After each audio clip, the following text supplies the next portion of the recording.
Give more definition to dependent and independent variables.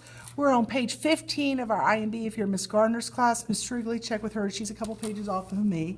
So we're going to call this ID. And the first thing we want to do is glue this in. And if you look, you should have it cut it out, fold it on the dotted line, and we're just going to glue it like this. Remember, dot, dot, dot, not a lot. And we're going to glue this in, but then we're just going to leave it for now, okay? So, dot, dot, and dot, not a lot. And what the reason why is this is an acronym that helps you remember it. X, Y, D, domain, range, input, output, independent, dependent.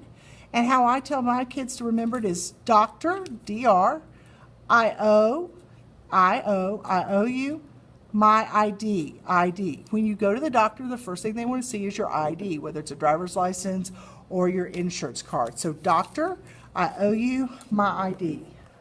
And let's give a little bit more definition to this. I'm going to just write on this. We're not going to glue it in yet. This is independent and dependent variables. Independent variables are changing the independent variable. So when we change the independent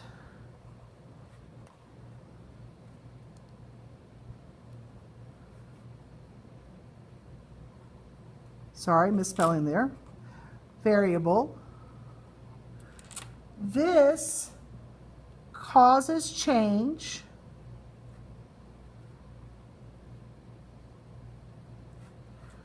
in the dependent variable.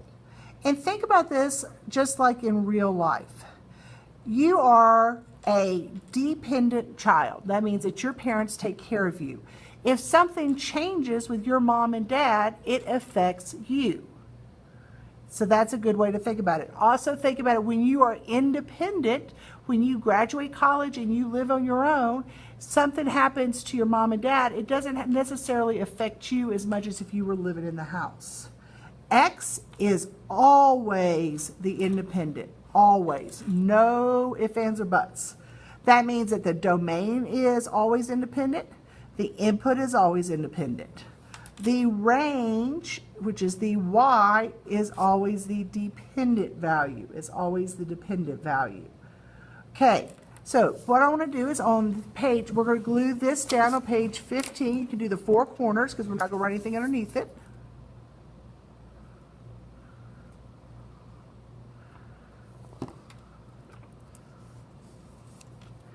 And then on this page, this is page 14, we're going to draw a T-chart. And you're going to put input, output,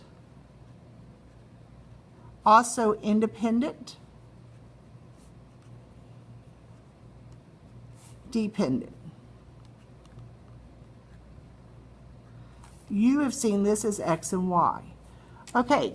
Now take your blue sheet, cut it apart, and try to match it. Do you think it's independent or dependent? Don't glue it down yet till we check it.